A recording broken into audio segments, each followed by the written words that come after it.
പാലാ നഗരസഭാ കൗൺസിലിന്റെ കാലാവധി പൂർത്തിയാകാറാകുമ്പോൾ ജനപ്രതിനിധികളുടെ 5 വർഷത്തെ വികസന പ്രവർത്തനങ്ങൾ വിലയിരുത്താൻ അവസരമൊരുക്കുകയാണ് നഗരസഭയിൽ നിന്നും റിട്ടയർ ചെയ്തവരുടെ സംഘടനയായ പാലാ മുനിസിപ്പൽ ആർമി.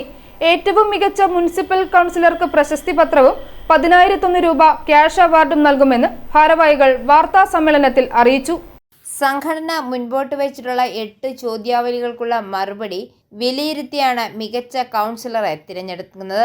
വാർഡിലെ മെയിൻ്റനൻസ് വർക്കുകൾ, നവീകരിച്ച റോഡുകൾ, വാർഡിൽ മെയിൻ്റനൻസ് അല്ലാതെ നടപ്പിലാക്കിയ വലിയ പ്രൊജക്റ്റുകൾ, കൗൺസിലർമാരുടെ വാർഡ് തല മുനിസിപ്പൽ തല പ്രവർത്തനങ്ങൾ, കൗൺസിൽ യോഗങ്ങളിൽ ക്രിയാത്മക ചർച്ച, പങ്കാളിത്തം, പൊതുജനാഭിപ്രായങ്ങൾ എന്നിവ പരിശോധിച്ചാവും വിലയിരുത്തലെന്ന് സംഘാടകർ വാർത്താ സമ്മേളനത്തിൽ അറിയിച്ചു. നിന്നും റിട്ടയർ ചെയ്ത ഉദ്യോഗസ്ഥരുടെ ഒരു കൂട്ടായ്മ കഴിഞ്ഞ 2 വർഷമായിട്ട് ഇവിടെ പ്രവർത്തനം നടത്തുന്നുണ്ട്. ആ സംഘടനയുടെ പേരാണ് റിട്ടയർഡ് മുനിസിപ്പൽ എംപ്ലോയീസ് ഓർഗനൈസേഷൻ അഥവാ ആർമി. ഈ ആർമി RME. ഈ ആർമിയുടെ പ്രവർത്തനം പാലാ നഗരസഭയിലെ പ്രവർത്തനത്തെ അല്ലെങ്കിൽ പാലാ നഗരസഭ നടപ്പിലാക്കുന്ന നിർദ്ദേശങ്ങളെ ജനങ്ങളിലേക്ക് എത്തിക്കുക എന്നതോടൊപ്പം തന്നെ അവരുടെ പ്രവർത്തനങ്ങളിൽ ജനങ്ങളുടെ അഭിപ്രായങ്ങൾ അറിഞ്ഞ് അത് തിരിച്ച് നഗരസഭയിൽ എത്തിക്കുക എന്നതും കൂടിയാണ്.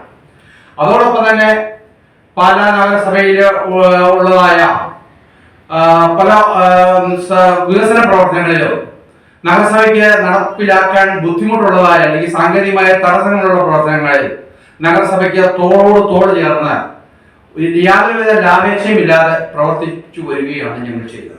പാലാ മീഡിയ ക്ലബ്ബിൽ നടന്ന വാർത്താ സമ്മേളനത്തിൽ secretary Bijoy Manarcad, president Ravi Pala, treasurer Lali C, Jessy Sebastian, Jake Joseph, Anitha Kumari, Sasi TK, Benny Thomas, Geetha PC, Thankamma PP എന്നിവർ പങ്കെടുത്ത് സംസാരിച്ചു. i4 ന്യൂസ് പാല.